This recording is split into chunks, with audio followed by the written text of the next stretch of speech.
And you also appeared in the documentary, The Man Who Killed Kennedy, correct? Were you contacted about that? Or? Well, The Man Who Killed Kennedy grew out of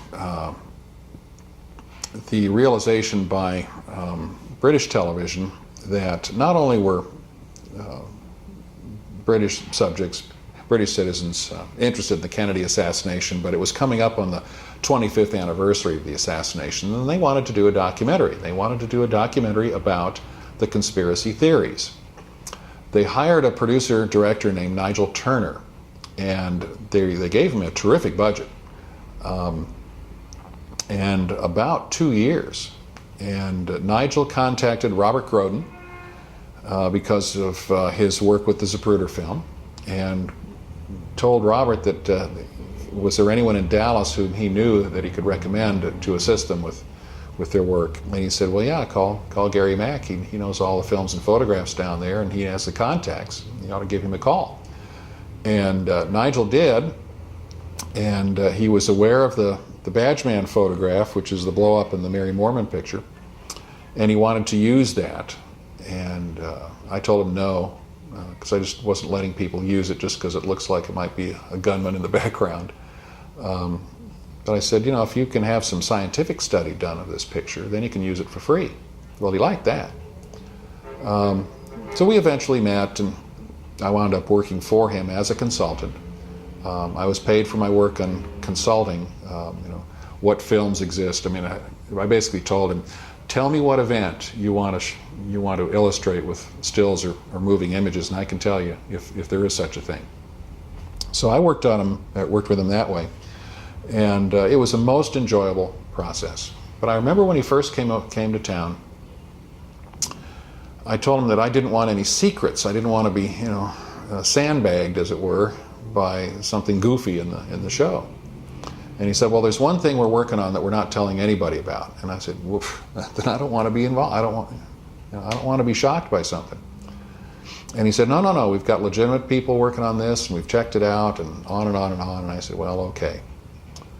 And that was this Corsican hit team stuff. And part of my arrangement with Nigel, part of the payment for my services, and Nigel was over here for months. I'm on the phone with him constantly. We're at meetings, and you know, we worked hard on that show. And it shows. I mean, technically, it's terrific. And much of the material in there is very, very good. Most of the black and white footage in The Man Who Killed Kennedy has never been seen outside of Dallas. It all came from the NBC affiliate where I worked, because I told, you know, my bosses, I said, I think this is a legitimate deal. Can we have access to the station's footage? And they said, okay. Part of my arrangement with Nigel was that I would be flown to England to see the show, or a rough cut of the show before it aired. And not only did he fly me, but he flew my wife and son. So we had a few days in England at the courtesy of Central Independent Television, which was the network that had commissioned Nigel. And I remember watching a rough cut of the Badgeman segment, and with Gordon Arnold in this very moving interview. And I knew what had transpired with the interview before seeing it, because Nigel had called me after this interview with Gordon Arnold that he had done a few months earlier. But to see the show, or to see that part of it, was just an incredibly rewarding experience, because it finally looked like, you know, we're making progress with this subject. But he didn't tell me about this Corsican hit team stuff. And the show premiered in England in October of 1988. And just after that, I received in the mail a tape of the show. And I watched it, and I just was appalled. Because this Corsican hit team stuff was basically one guy saying, well, I overheard a conversation, and I know one of the guys in the conversation, he's a legitimate guy, and therefore this must be true. That's really what it comes down to. And I still have that tape, and I'm glad I do, because the original broadcast of the show named the three guys by name as being the ones who killed Kennedy. Two of them were still alive. One was supposed to be a drug runner or something, and they didn't think he'd ever surface and complain. The other guy, they couldn't find, or he wouldn't talk to them or something. Well, as it turns out, these two guys who were still alive had absolute alibis.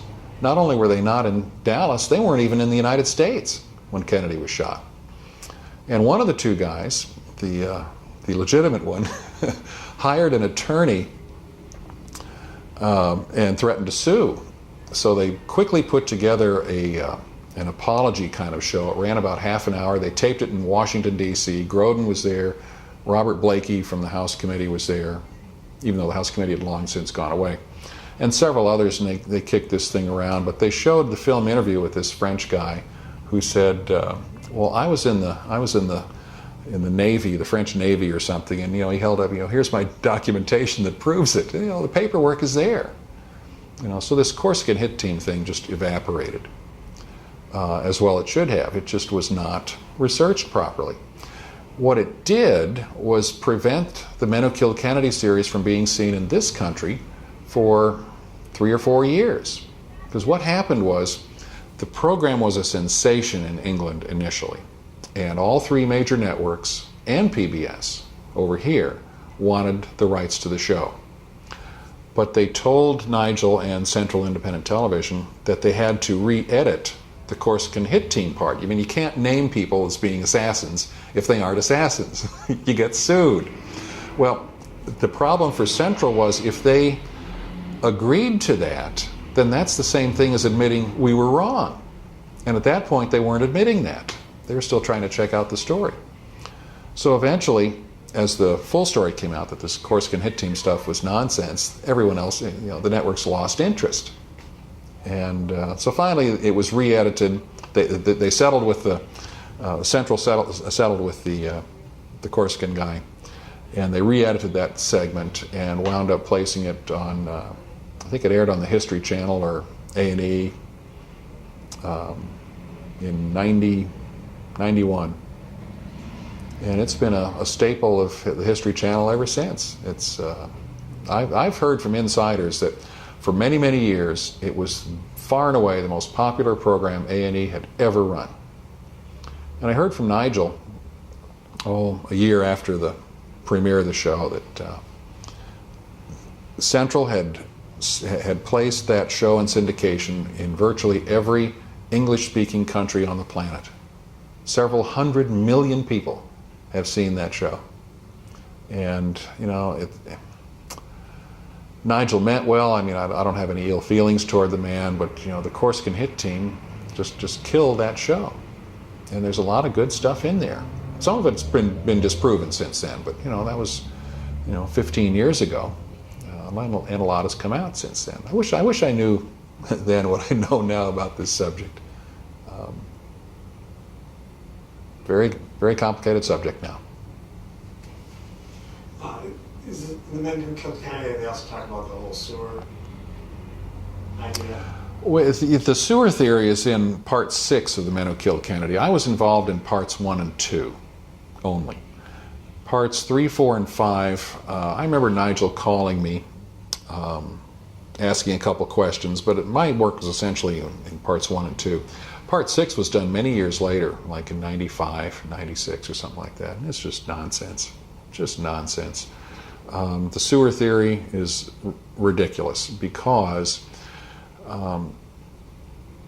when you stand in the sewer and you place a vehicle, or if you stand where Kennedy was when the fatal shot hit him, you can't see him from the sewer.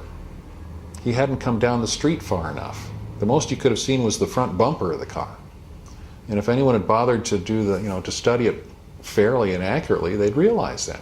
There was no shot from the sewer. You can take one of these schematic diagrams at Dealey Plaza and draw a line from the sewer to Kennedy. Well, yeah, but you can't get your head out the opening to line up to aim. You'd have to do this, fire blindly. It's just nutty. That's why a lot of people just dismiss the whole Kennedy conspiracy idea completely, because there have been so many nutty theories and goofy-looking people promoting them that people just throw up their hands and say, well, this is all nonsense. That's not true. It's not true.